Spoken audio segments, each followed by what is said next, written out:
శుక్లాంబరధరం విష్ణుం శశివర్ణం చతుర్భుజం ప్రసన్నవదనం ధ్యాయేత్ సర్వవిఘ్నోపశాంతయే అగజానన పద్మార్కం గజానన మహార్నిశం అనేకదంతం భక్తానాం ఏకదంతోపాస్మహే.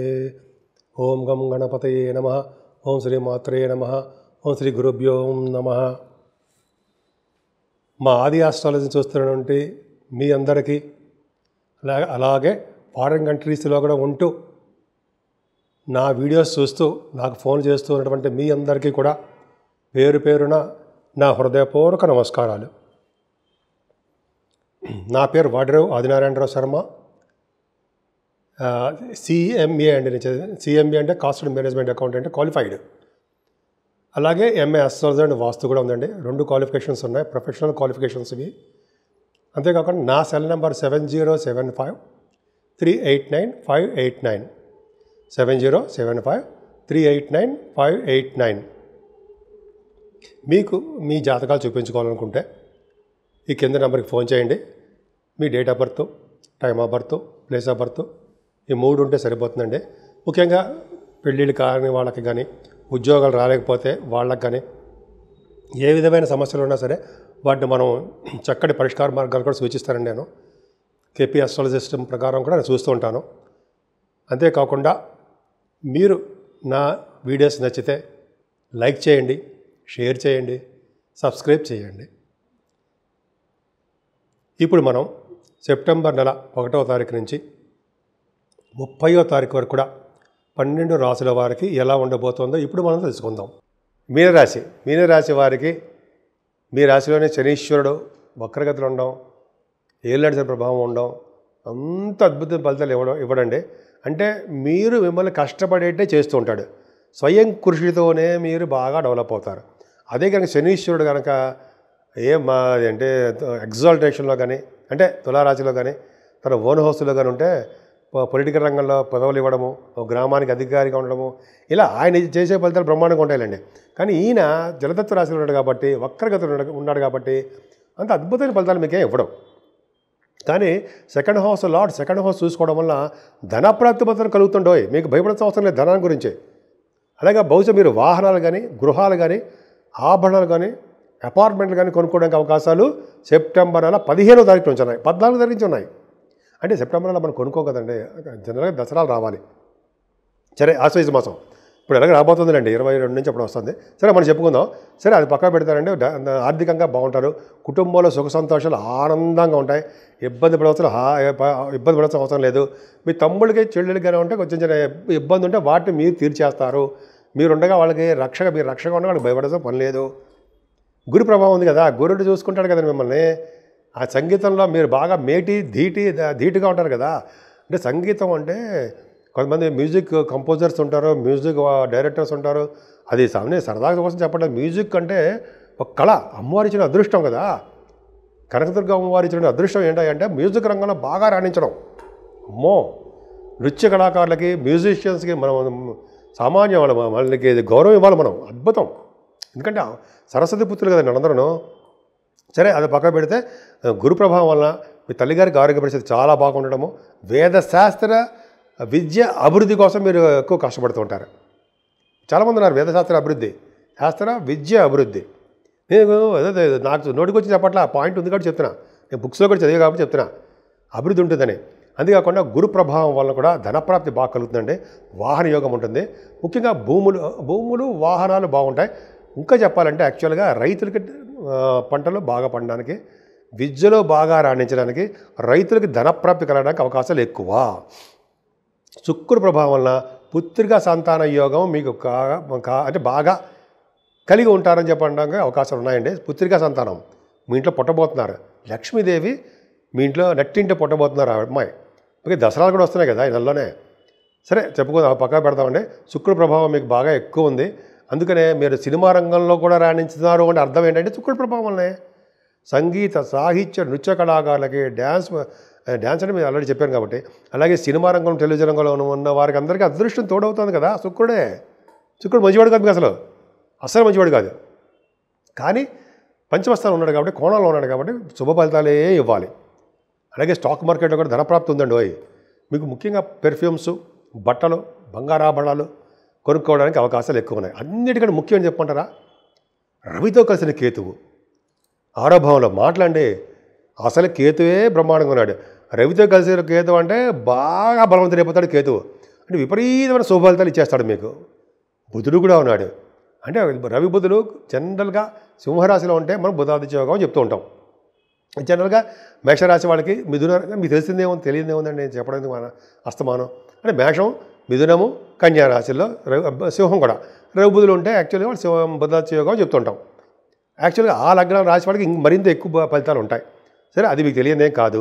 కాకపోతే ఏంటంటే 6వ భావంలో అంటే రవితో కలిసిన కేతు యాక్చువల్గా కాంపిటీషన్ ఎగ్జామ్స్ ఏమైనా ఉన్నాయంటే ఫస్ట్ పేరు మీదే ఉంటుంది, సక్సెస్ అని. అలాగే మీరు ఏదైనా రంగాల్లో అంటే ఎలక్షన్స్లో కానీ వాటిలో ఉండడం ఉన్నా, అదే గ్రామానికి కానీ ఒక దీనికి కానీ ఎలక్షన్స్ చిన్న చిన్న ఉంటాయి కదండి, వాడికి అధికారిగా ఉంటారు. అంతేకాకుండా 6వ భావంలో రవి బుధులు ఉండడము, కేతువుతో కలిసి ఉండడం వలన కూడా మీకు మంచి జరగడానికి అవకాశం ఉంది. ముఖ్యంగా ప్రభుత్వ రంగ సంస్థల్లో పనిచేయడానికి, అయితే ఉద్యోగాలు రావడానికి అవకాశాలు ఎక్కువ. 6వ భావంలో రవి ఉన్న, శనీశ్వరుడు ఉన్న మంచి జరగడానికి అవకాశాలు ఎక్కువనండి. 6th house లార్డ్ 6th houseలో ఉంటే చెప్పాం కదా, హర్షయోగము. ఇన్ని యోగాలు ఉన్నాయి కదండి, బుధాదిత్య యోగము, హర్షయోగం. హర్షయోగం అంటే ఏంటి, ముఖ్యంగా దాన గుణం ఎక్కువ ఉండడము, జాలి ఎక్కువ ఉండడము, ఆరోగ్యప్రదంగా ఉండడము, సేవాకాజనం ఉండడము, ప్రతి పనులను ముందంజలో ఉండడము, మేనమామూలుగా బాగా ఉండడం, ఆరోగ్యవంతంగా ఉండేది చేయడము, అలాగే ఎటువంటి శత్రు బాధలు లేకుండా హాయిగా ప్రశాంతంగా ఉండడము. ఏంటంటే మాటలు అలా చెప్పుకుంటూ వెళ్ళిపోతే అనర్గళంగా ఆపుతాం ఎక్కడ మనం. అప్పుడే 7వ స్థానం చూసుకుంటే రవి బుధులు ఉన్నారు. రవి బుధులు కూడా 2 7వ స్థానం నుంచి ఏంటంటే జనరల్గా ఇంత ముందు వరకు అమ్మ బాబోయ్ భార్యాభర్తలు బాగుండేవారు కాదు, దెబ్బలు తగిలేవి, కొంచెం జాగ్రత్తగా ఉండండి, నీటి వల్ల ప్రమాదాలు చెప్పాం. నిజంగా అలా జరిగి ఉంటారు, కొంతమంది జరిగి ఉండొచ్చు. కానీ రవి బుధులు 7వ స్థానంలో ఉండడం గ్రేట్ అసెట్. ఏంటంటే ఏ రాశి వారికైనా సరే కొద్దిగా మిత్రక్షేత్రంలో కానీ లేకపోతే వాళ్ళ ఉచ్చస్థితిలో రాశుల్లో కానీ కనుక ఇలా కలిసి ఉంటే మరింత శుభఫలితాలు ఇస్తారు. ఏం ఫలితాలు ఇస్తారు, రవి బుధులు కనుక 7వ స్థానంలో ఉంటే అందమైన భార్య, అందమైన భర్త, వివాహాల్లో రావడానికి అవకాశం ఉంది, మీకు పెళ్లి చేసుకోవడానికి అవకాశం ఉంది అంటాం. వివాహ అనంతరం కూడా ఈ భార్య భర్తలు అనురాగ దాంపత్య జీవితం ఎక్కువ ఉంటుంది. అంటే ఒకళ్ళ జీవితంలో ఒకళ్ళు రావడం వలన వాళ్ళకి డెవలప్మెంట్స్ ఎక్కువ ఉంటాయి. నేను ఎన్నోసార్లు ఎన్నో బుక్స్ చదివాం కదండి, నేను చదువుకుంటున్నాం మనం, మీకు తెలియదా, తెలుసు, గుర్తు చేస్తాను అంతే. అంతేకాకుండా రవి బుధుల వలన దీన్ని యాక్చువల్గా 7వ స్థానాన్ని కళత్ర స్థానం అని, అదృష్ట స్థానం అంటాం కదా, కళత్ర స్థానం అనే అదృష్టం అదృష్టం పట్టుకుంది. అంతేకాకుండా అదృష్ట స్థానం వ్యాపారం అండి, వ్యాపారాభివృద్ధి కూడా చాలా బాగుంటుంది. మీకు ఏ వ్యాపారం చేసినా అద్భుతంగా ఉంటుంది. ముఖ్యంగా విహారయాత్రలు, మంచి మంచి డ్రెస్సెస్ కొనుక్కోవడము, చాలా ఆనందమైన జీవితం గడవడానికి అవకాశాలు ఎక్కువ. 2nd హౌస్లో అష్టమంలో కుజుడు ఉన్నాడండి, దోషకారకుడే. దోషకారకుడు అంటే ఆయన యాక్సిడెంట్స్ ఇచ్చేస్తాడా, ఏం కాదండి. 8వ స్థానంలో కుజుడు ఉండడం వల్ల చిన్న చిన్న ప్రాబ్లమ్స్ క్రియేట్ చేస్తాడు మీ రాశి వారికి. ఎందుకు 9th హౌస్ లార్డ్షిప్ వచ్చింది కదా, 9th హౌస్ లార్డ్షిప్ వచ్చి అష్టమంలో ఉంటే నాన్నగారికి కొద్దిగా హెల్త్ ఇష్యూస్ వస్తాయని, అదే ఆరోగ్య సమస్యలు అంటే తెలుసు కదా, ఉంటాయని, అనారోగ్యంగా ఉంటారని తెలుస్తుంది. ఏదేమైనా 10th హౌస్ భాగ్యస్థానాధిపతి కూడా, అంటే కుజుడు బాగుండకపోయినా మీరు తీర్థయాత్రలు చేయడము అది మామూలు ఎప్పుడు మామూలే. తీర్థయాత్ర చేయడము, విదేశ పర్యటన చేయడం అన్నీ బాగుంటుంది, బాగుంటుంది. ముఖ్యంగా చెప్పవలసిన ఇంపార్టెంట్ పాయింట్ ఏంటంటే మీ ప్రొఫెషన్, గురుస్థానం, గురువు అంటే గురు ప్రభావం వలన ముఖ్యంగా ప్రభుత్వ రంగ సంస్థల్లో ఉద్యోగాలు రావడానికి అవకాశము, బ్యాంకింగ్ రంగంలో కానీ, విద్యా సంస్థలో కానీ, అలా న్యాయవాది సంస్థల్లో, న్యాయవాది అంటారు కదా, న్యాయస్థానాలు అంటారు కదా, వాటిలో కానీ మీకు బాగా డెవలప్ అవుతారండి. ముఖ్యంగా దశమస్థానానికి గురుడు చూసినా, దశమంలో గురుడున్నా, ఆ రాశి గురుడు రాశి అయినా, ముఖ్యంగా ధనురాశి రాశి వాళ్ళకి గుర్రాలు ఉంటాయి, హస్తసంపద ఉంటుంది. ఏమీ సరదా కోసం చెప్పను, ఎక్కడో ఏదో మూల ఏదో పాత గ్రంథాలు చదివినే చెప్తూ ఉంటాను నేను, గుర్తుపెట్టుకుని. అంత పెద్ద కింగే కాదండి, మేము మా సామాన్యుడిని చాలా నేర్చుకోవాలి. ఇంకా నేను ఆ దశమస్థానానికి గురుడు ప్రభావం వల్ల కూడా మీకు గుర్రాలు, హస్తసంపద, గుర్రాలు ఎక్కడము, హార్స్ రైడింగు, ధనప్రాప్తి కలగడము, అలాగే ఉద్యోగంలో బాగా డెవలప్ అవడము, ముఖ్యంగా సాఫ్ట్వేర్ రంగ ఉద్యోగస్తులకి అద్భుతమైన ఫలితాలు ఉండి తీరుతాయి. అమ్మయ్యా, ముఖ్యంగా రాహు ప్రభావం ఉందండి మీ 12వ భావంలో, చెడు ఫలితాలు ఎక్కువ ఇస్తాడు. భగవంతుడి దయ వలన, గురుడు చూడడం వలన, రాహు వల్ల ఇచ్చే దోషాలు సంవత్సరం పాటు వరకు కూడా చాలా లిమిట్గా ఉంటాయి. దోష పరిహారాలన్నీ చాలా లిమిట్గా ఉంటాయి, భయపడాల్సిన అవసరం లేదు. ఏదేమైనా మీరు వెంకటేశ్వర స్వామి ఆరాధన చేయడము, ముఖ్యంగా మందపల్లి అటువంటి క్షేత్రాలకి మీరు వెళ్ళాక డబ్బులు పంపించి జపాలు చేయించుకోండి. జపాలు చేయించుకోవడం వల్ల శని వల్ల వచ్చే దోషాలు చాలా బడి పరిహారం అయిపోతాయి. అంతేకాకుండా అమ్మవారి ఆరాధన చేసుకోవడం వల్ల, శివాభిషేకాలు చేసుకోవడం వల్ల అద్భుతమైన ఫలితాలు ఉంటాయనలో సందేహం లేదు. ఇప్పుడు మనం 12 రాశుల వారికి ఈ సెప్టెంబర్ నెలలో దోషాలు చాలా తక్కువ ఉన్నాయండి. అంటే శని కుజుల వల్ల దోషాలు తక్కువ ఉన్నాయి, కానీ దోషాలే, గ్రహాల వల్ల దోషాలు ఉంటాయి. కానీ మన పరిహారాలు ఏం చేసుకుంటాం, రెమెడీస్ ఏం చేసుకుంటే బాగుంటుంది అని తెలుసుకుందాం. అంటే మీనరాశి నుంచి మేషరాశి వరకు కూడా, మేషరాశి నుంచి మీనరాశి వరకు మర్చిపోతుంటానండో. మేషరాశి నుంచి మీనరాశి వరకు కూడా పరిహారాలు ఏంటంటే ముఖ్యంగా అండి ఈ నెల 8వ తారీఖుని మహాలయ పక్షాలను వస్తున్నాయి. మహాలయ పక్షాల్లో జనరల్గా పెళ్ళిళ్ళు, శుభకార్యాలు ఇవేమీ చేయరు. అంటే పితృదేవతలకి సంబంధించిన మాసము 15 రోజులు. కాబట్టి ఎవరైతే పితృలకు సంబంధించిన పిండ ప్రదానము లేకపోతే పితృదోషాల నిమిత్తము కొన్ని చాలా చేసుకుంటూ ఉంటారు. అటువంటి 15 రోజుల పాటు మన తిథులు వచ్చారనుకోండి, తిథుల ప్రకారము మన ఫాదర్స్ కానీ మదర్స్ కానీ లేదా పెద్దవాళ్ళు కానీ కొంతమంది పెద్దవాళ్ళు ఉంటారు కదా, మరణించి గతించిన వాళ్ళకి పిండ ప్రదానం చేయడం వలన వాళ్ళు సంతోషించి, పితృదేవత సంతోషించే కాలం ఇది. సంతోషించి మనల్ని ఆశీర్వదించి, అంటే మనల్ని అంటే ఎవరికైతే ఇలా చేసుకుంటున్నారో అని, అంటే మనందరూ తల్లిదండ్రులు ఉన్నవాళ్ళే మనం, అంటే నేను కాదు మీరని. సో అది ఉన్న వాళ్ళకి, అంటే పితృదోషం ఈ కార్యక్రమాలన్నీ చేసుకునే వారికి పితృదేవతలు సంతోషించి, పితృదేవత గురించి ఒకసారి టాపిక్ చెప్పుకుందామండి. అసలు పితృదేవత అంటే ఎవరు, ఎక్కడ ఉంటారు, అవి మనం ఒకసారి షార్ట్లో నేను చెప్పబోతున్నాను. అది ఒక వీడియో కూడా చేద్దాము. పితృదేవతలు యమలోకానికి పక్కనే దక్షిణ భాగంలో ఉంటారండి. అది మనం చెప్పుకుందాం. ఆ పితృదేవత అంటే మన నాన్నగారో మన బాబాయ్లో కాదండి, పితృదేవతలు సపరేట్గా ఉంటారట. వాళ్ళు సంతోషిస్తే చాలండి. వాళ్ళు సంతోషించడం వల్ల మన కుటుంబం మొత్తం కూడా వృద్ధి అయిపోతూ ఉంటుంది.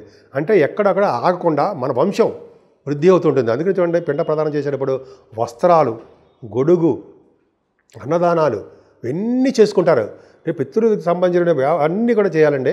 పిండ ప్రదానం చేయాలి. ముఖ్యంగా నదీ తీర ప్రాంతాల్లో కానీ, మర్రి చెట్టు కింద కానీ, గంగా నదీ ప్రవాహం ఉంటుంది కదా, గంగా నది ఒడ్డున కానీ, ఇట్లా కొన్ని మంచి ప్రదేశాలు ఉన్నాయి. అక్కడ చేయలేకపోయినా మనం తీర్థయాత్రలు చేస్తారండి. తీర్థయాత్రలు చేస్తే మరింత పుణ్యం. మన గురుగారు చేస్తారుగా, సెప్టెంబర్ నెలలో వెళ్తారు కదా నైమిసారణ్యంలో గురుగారు చేస్తారండి. అక్కడ వచ్చే పుణ్యం అంతా ఇంత కాదు. ఏది ఇలా చేయడం వల్ల అదొక అదృష్టవంతుడికి వెళ్తారు అక్కడికి. పైగా 7వ తారీఖున కూడా మనకి చంద్రగ్రహణం ఉందండి. చంద్రగ్రహణం ఉన్న రోజుని ఆ రోజుని మనం పాటించవలసిన నియమాలు పాటిస్తూ ఆ ముందు రోజు కానీ తర్వాత రోజు కానీ దానాలు ఇవ్వడం అంటే చంద్రుడికి సంబంధించిన అంటే బియ్యము, తెల్లటి వస్త్రాలు, బ్రాహ్మణుడికి దానం ఇవ్వడం, కొంతమంది బంగారం కూడా దానం ఇస్తారు. మేము తీర్థయాత్రలు చేసేటప్పుడు మేము కూడా ఇచ్చేవాడిని, బంగారం దానం ఇవ్వాలి. ఇస్తే అద్భుతమైన ఫలితాలు ఉంటాయని, విష్ణులోక ప్రాప్తి ఉంటుందని చెప్పి చాలామంది ఉంటారు. మన గురుగారు చెప్తుంటారు కదా, అక్కడ ఏమాత్రం అవకాశం వదలకండి. అసలు అన్నిటికంటే ముఖ్యం తెలుసా అండి పరిహారాల కోసం 22వ తారీఖు తర్వాత 22 నుంచి దేవీ నవరాత్రులు వస్తున్నాయి, దసరా పండుగలు. ఇంకా చూసుకోండి, ఆ దసరాలో మనం ఎలా ఉంటాం, విపరీతంగా బ్రహ్మాండంగా ఆనందంగా ఉత్సాహంతో దూసుకుపోతూ ఉంటాం. అమ్మవారికి ఆశీస్సులే కదండి. 12 రోజులు కూడా దసరా 10 రోజులు కూడా ఎవరైతే ఎలా అమ్మవారిని నిరోధకంగా పూజిస్తారో, దీక్షగా పూజిస్తారో, బ్రహ్మచర్యం పాటిస్తూ అమ్మవారిని పూజిస్తారో వాళ్ళకి వచ్చే పుణ్యం అంతా ఇంత అంటారా? మనం కొలవగలమా వాళ్ళని ఆ పుణ్యాన్ని? అమ్మ బాబోయ్, మనం ఇంకోసారి దసరా గురించి చెప్పుకుందామండి. అమ్మవారి యొక్క ప్రభావం ఎలాగ ఉంటుందో. అందుకే అమ్మవారి కుంకుమ పూజ, అమ్మవారికి సంబంధించినటువంటి ఏమంటారంటే మనం చేస్తాం కదా చండీ హోమాలు, అటువంటివి బాగా చేయించుకోండి. ఏమాత్రం అవకాశం ఉన్నా ఆ అవకాశాన్ని ఉపయోగించేసుకోండి. ఉపయోగించుకోవడం వల్ల ఎంతో సంతోషంగా, ఆనందంగా, బ్రహ్మాండంగా కుటుంబం మొత్తం అద్భుతంగా బ్రహ్మాండంగా ఉంటారు.